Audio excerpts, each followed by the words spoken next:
Bismillahirrahmanirrahim. Assalamualaikum warahmatullahi wabarakatuh. Kembali lagi di channel Cerita Nyata. Ajeng di sini ingin membagikan pengalamannya. Di waktu itu Ajeng dan teman-teman ini pernah berkunjung ke Jogja dan mereka menginap di sebuah villa yang ada di Jogja. Dan di sanalah ada beberapa kejadian-kejadian yang sampai sekarang diingat oleh Ajeng. Ternyata dari semua kejadian horor yang dialami oleh Ajeng dan teman-teman ini, belakangan barulah Ajeng tahu bahwa ada sesuatu yang memang terjadi. Bisa dikatakan disengaja. Gimana cerita lengkapnya? Jadi di sekitaran tahun 2012 waktu itu Ajeng bekerja di sebuah kantor di Semarang. Pada saat pertama kali Ajeng masuk kantor, jadi sudah ada beberapa orang yang kerja di sana. Sudah lama, sudah sekitar 3 sampai 5 tahunan. Di antaranya ada yang bernama Meta, Sofi, dan juga Lydia. Nah, teman-teman Ajeng yang ini usianya hampir sama dengan Ajeng.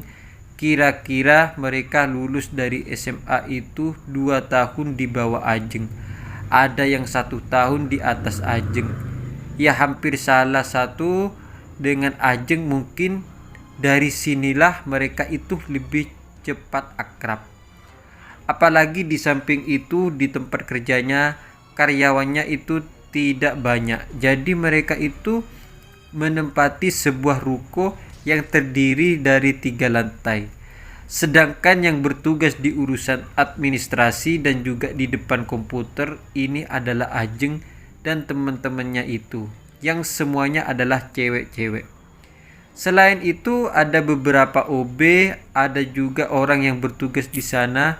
Sebenarnya orang ini adalah ibu-ibu, adalah pembantu rumah tangga di rumah owner, yang biasanya ibu-ibu juga beberapa waktu juga bekerja di sana. Perusahaan ini dimiliki oleh sepasang suami istri. Sepasang suami istri ini baik banget. Singkatnya, ketika Ajeng kerja di sana, itu di tahun pertama di bulan Desember, kantor ini mengadakan acara rekreasi. Sedangkan sendiri sepasang suami istri itu akan berlibur di Jepang. Sebelum berangkat ke Jepang, mereka pesan ke salah satu orang karyawan. Jadi sepasang suami istri ini ngasih beberapa dana untuk mereka liburan. Nah, budgetnya waktu itu hanya cukup untuk mereka pergi ke tempat yang tidak terlalu jauh. Jadi mereka tidak bisa untuk berpergian ke Bali karena yang diperlukan tiket pesawat. Akhirnya mereka berpikir dana ini akhirnya digunakan untuk berpergian ke Jogja yang tidak terlalu jauh.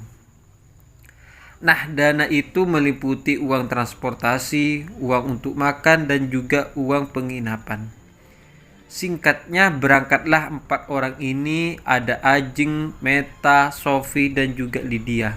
Waktu itu memang yang bisa nyetir mobil adalah Ajeng dan juga Meta.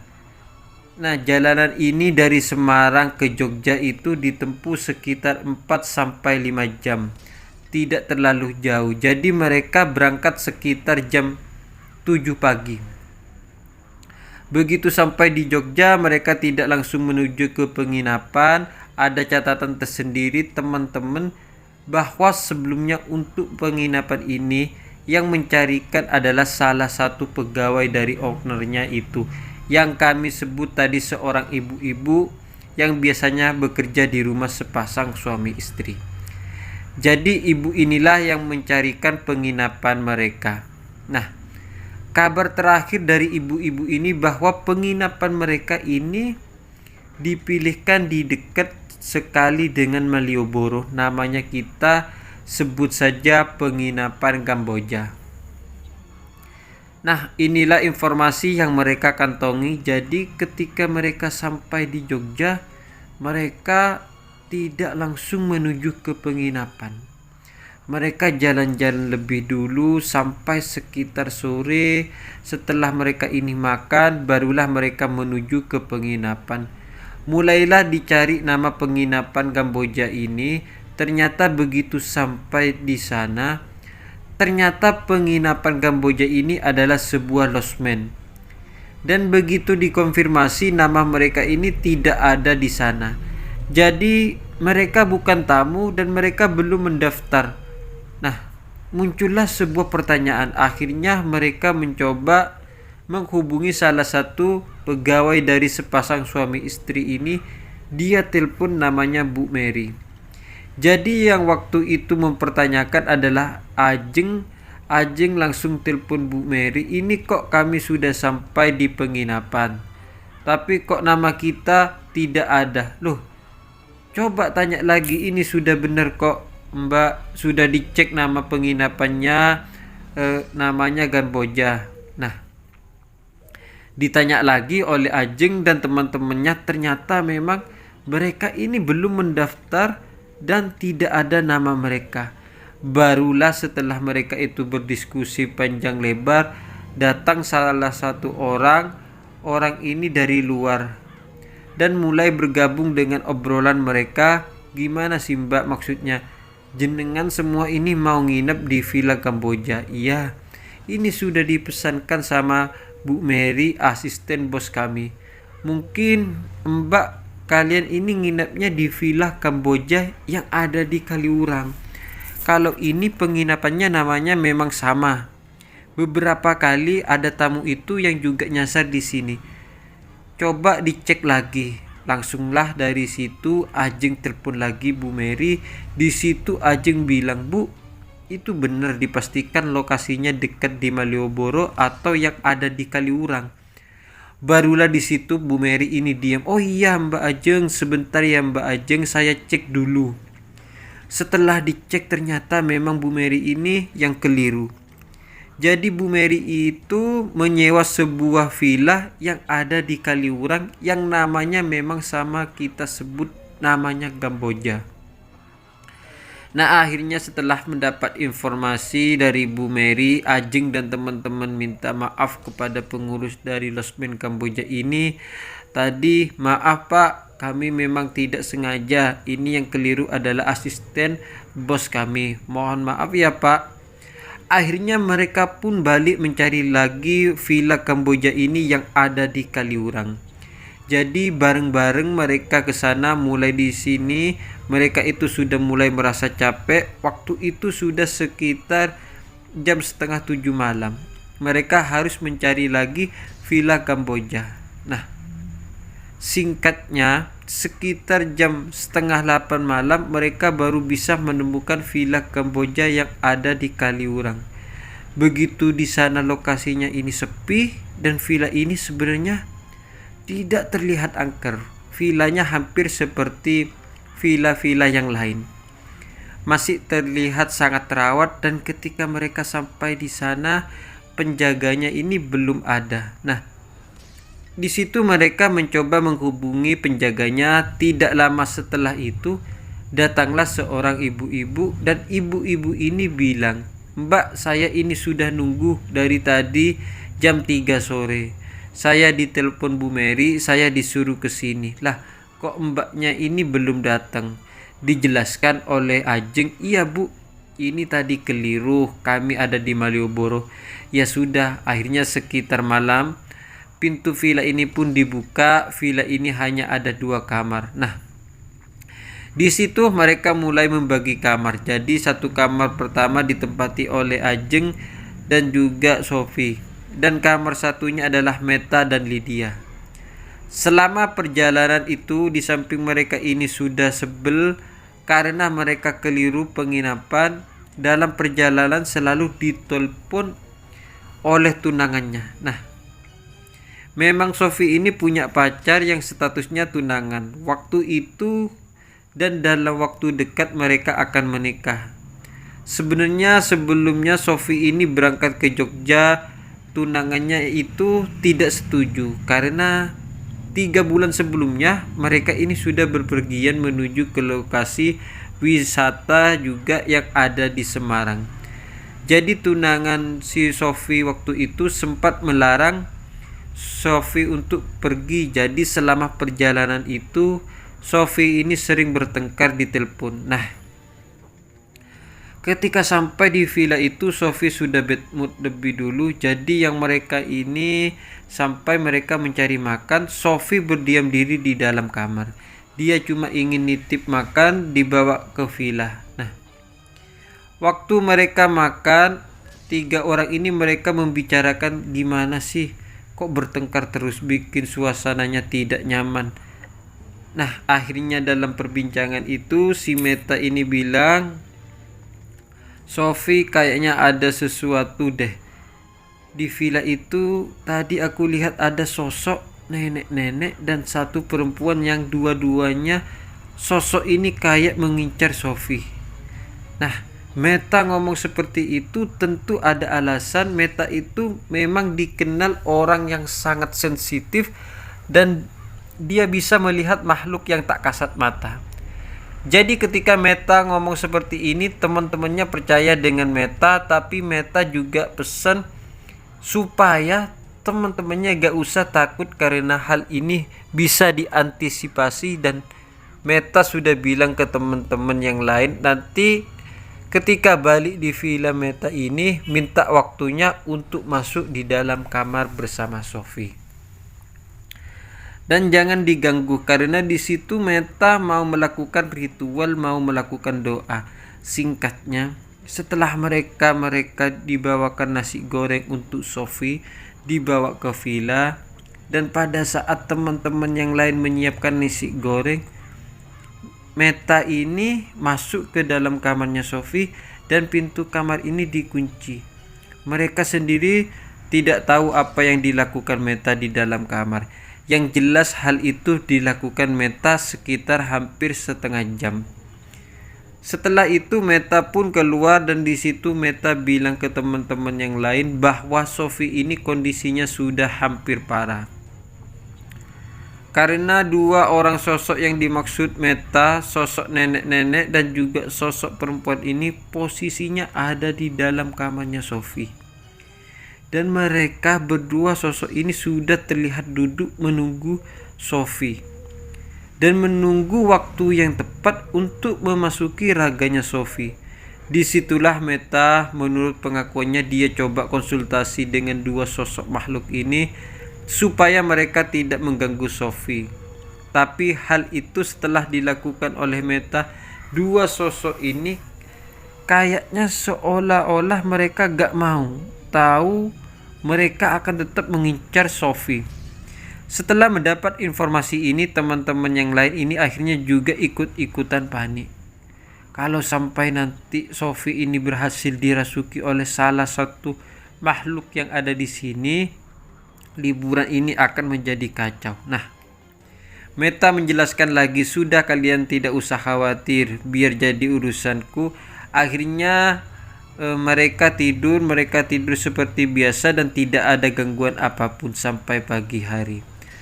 Pagi harinya Sophie itu terlihat duduk sendirian di ruang tengah. Yang pertama kali melihat Sophie di sana adalah Ajeng.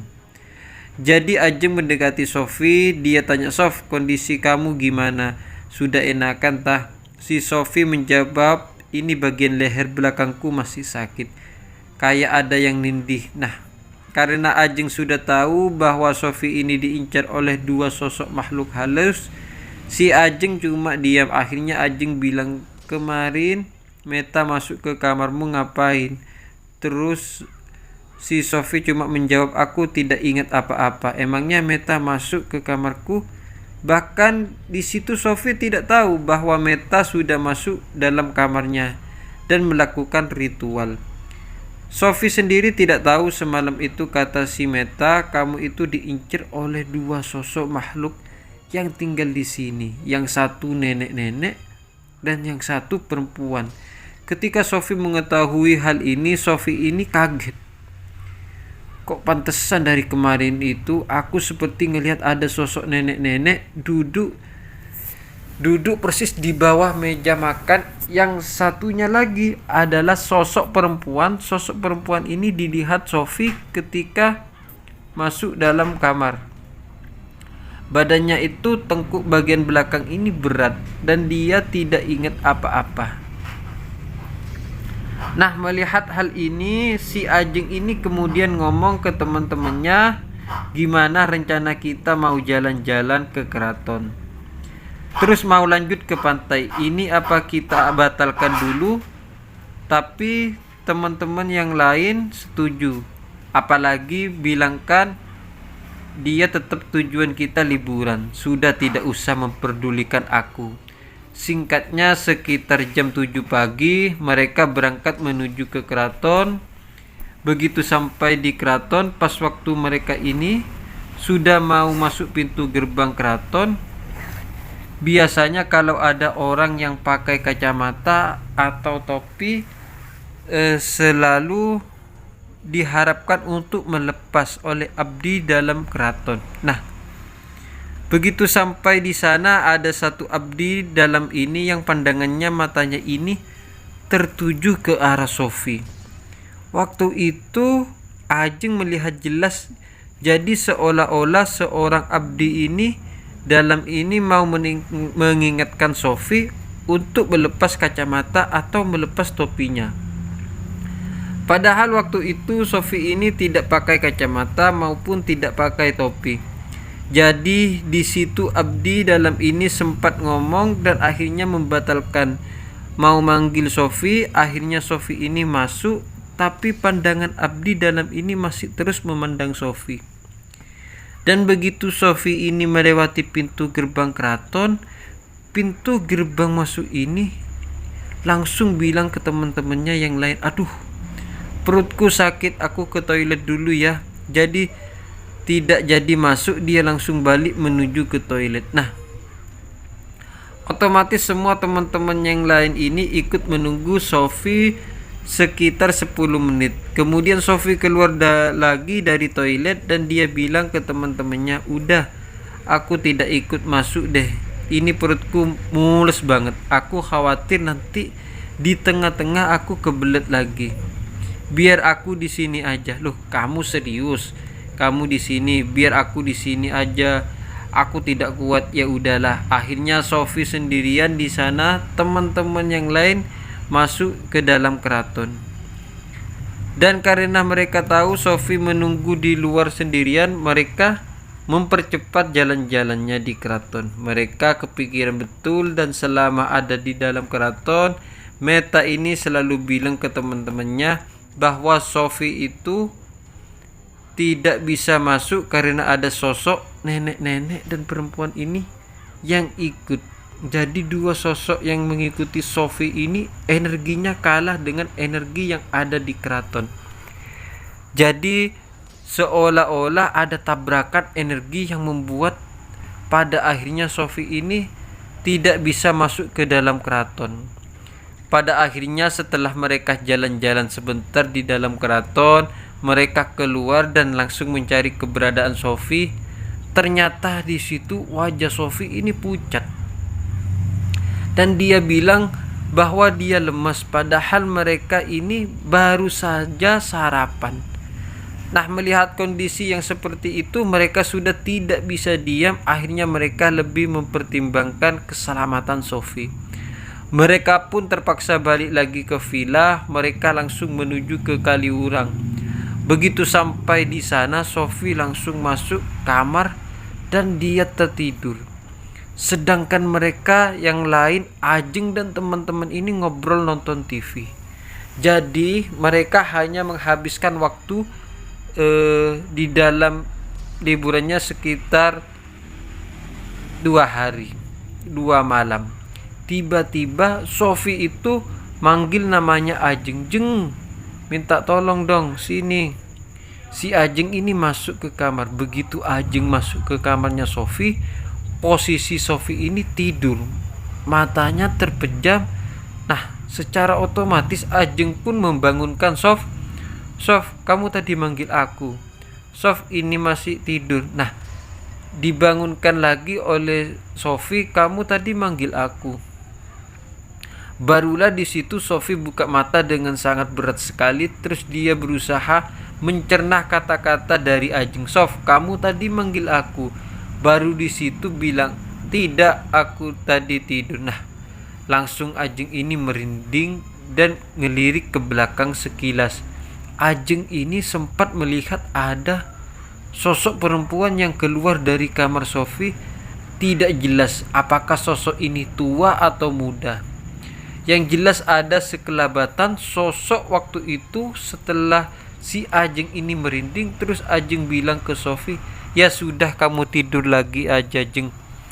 Ajeng pun balik ke ruang tengah, dia nonton TV bersama teman-temannya. Nah, si teman-temannya ini tanya, "Si Meta dan Lydia kenapa, Sof?" Manggil Ajeng cuma bilang, "Oh, tidak apa-apa, dia cuma ingin diambilkan air." Tapi tidak jadi. Oh ya, sudah.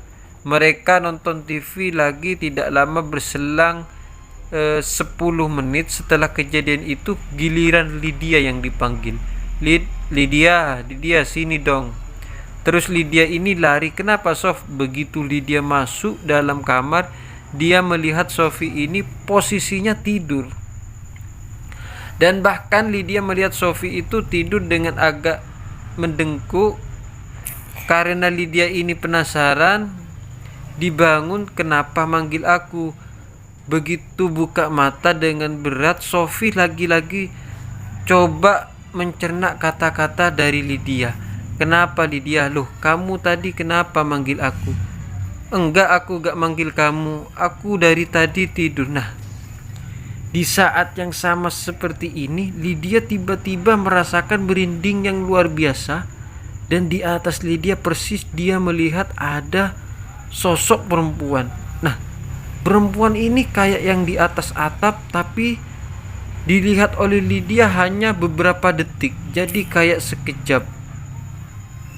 Kemudian sosok ini menghilang. Disitulah Lydia langsung teriak. Meta dan Ajeng akhirnya menuju ke sana. "Kenapa, Lid? Aku baru lihat sosok perempuan di sini." Nah, Meta yang mempunyai kelebihan, Meta masuk ke dalam kamarnya Ajeng dan Lydia disuruh keluar.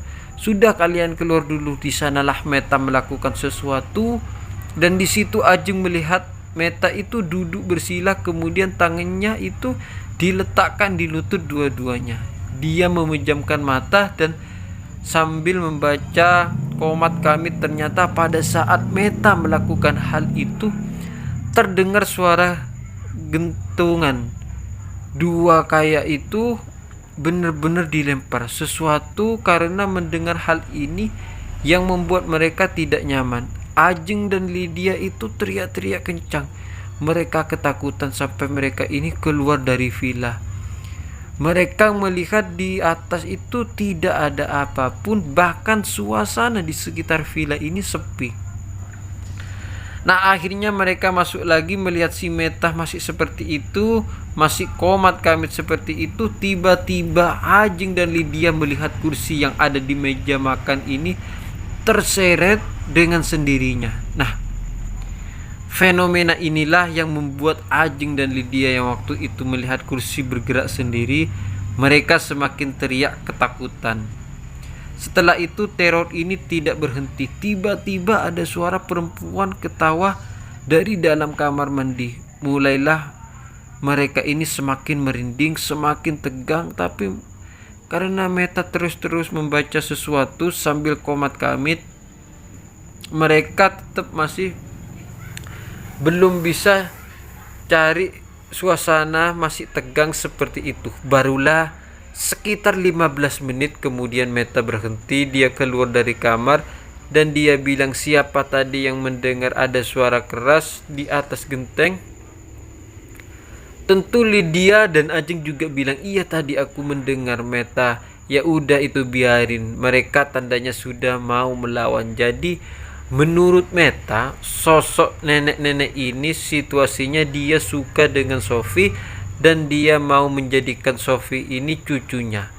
Sedangkan sosok perempuan yang lebih muda yang menjaga dia itu menurut Meta lagi bahwa sosok perempuan ini tidak suka dengan Sophie dan dia berencana untuk mengusir Sophie. Pada akhirnya dua sosok ini terlihat rebutan untuk menguasai Sophie. Inilah yang terjadi pada akhirnya liburan ini terasa tercekam.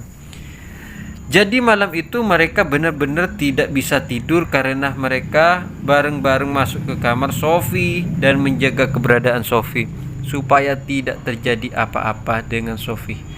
Sampai sekitar jam dini hari, Sophie bilang ke Meta dan ke Ajeng, sudah kalian tidur dulu, biar aku yang nanti yang jaga. Kalau aku ngantuk, aku bangunin kalian. Disitulah akhirnya Ajeng baru bisa memejamkan mata.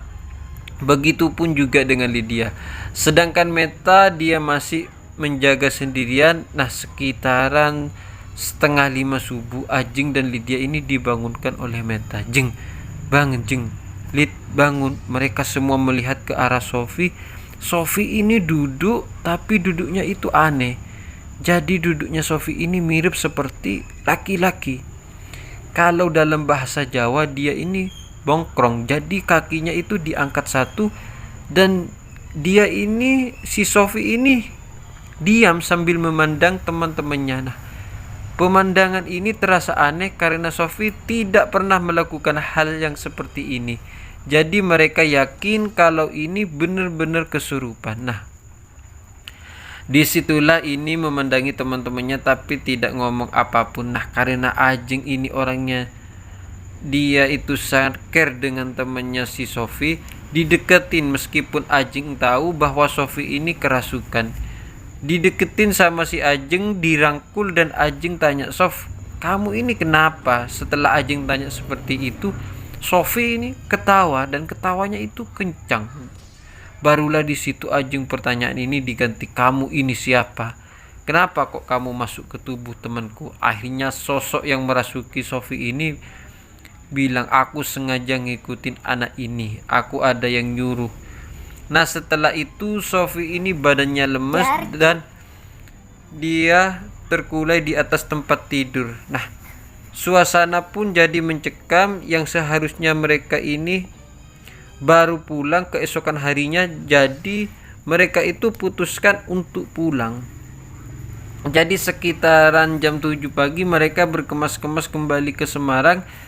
Dalam perjalanan itu Sophie ini wajahnya masih pucat dan itu pandangannya selalu tertunduk ke arah bawah. Menurut Meta yang dia bisa melihat makhluk yang tak kasat mata, sosok nenek ini dan sosok perempuan yang lebih muda itu duduk di belakang. Jadi dua sosok ini mengikuti perjalanan mereka sampai ke Semarang. Begitu sampai di rumah Ajeng, Meta ini masih bilang bahwa dua sosok ini masih mengikuti mereka. Singkat cerita, pada akhirnya mereka pun menghantarkan Sophie menuju ke rumahnya. Begitu sampai di sana, orang tua Sophie ini sudah merasa ada yang tidak beres dengan Sophie karena wajah Sophie ini pucat dan dia tidak biasanya tidak mengucapkan salam setiap kali Sophie ini pulang ke rumah. Dia selalu mengucapkan salam, tapi hari itu ada yang aneh. Tidak mengucapkan salam dan itu dibaca oleh kedua orang tua Sophie. Adalah sesuatu yang aneh, tidak pernah Sophie mengucapkan salam. Jadi langsung kedua orang tua Sophie ini tanya ke teman-teman, ke Ajeng dan teman-teman ini kenapa Sophie. Akhirnya pun jujur mereka bilang bahwa selama ada di Jogja Sophie ini diikuti oleh dua sosok perempuan itu. Semoga cerita ini bisa menginspirasi teman-teman. Apabila ada kata yang salah, mohon maaf. Assalamualaikum warahmatullahi wabarakatuh.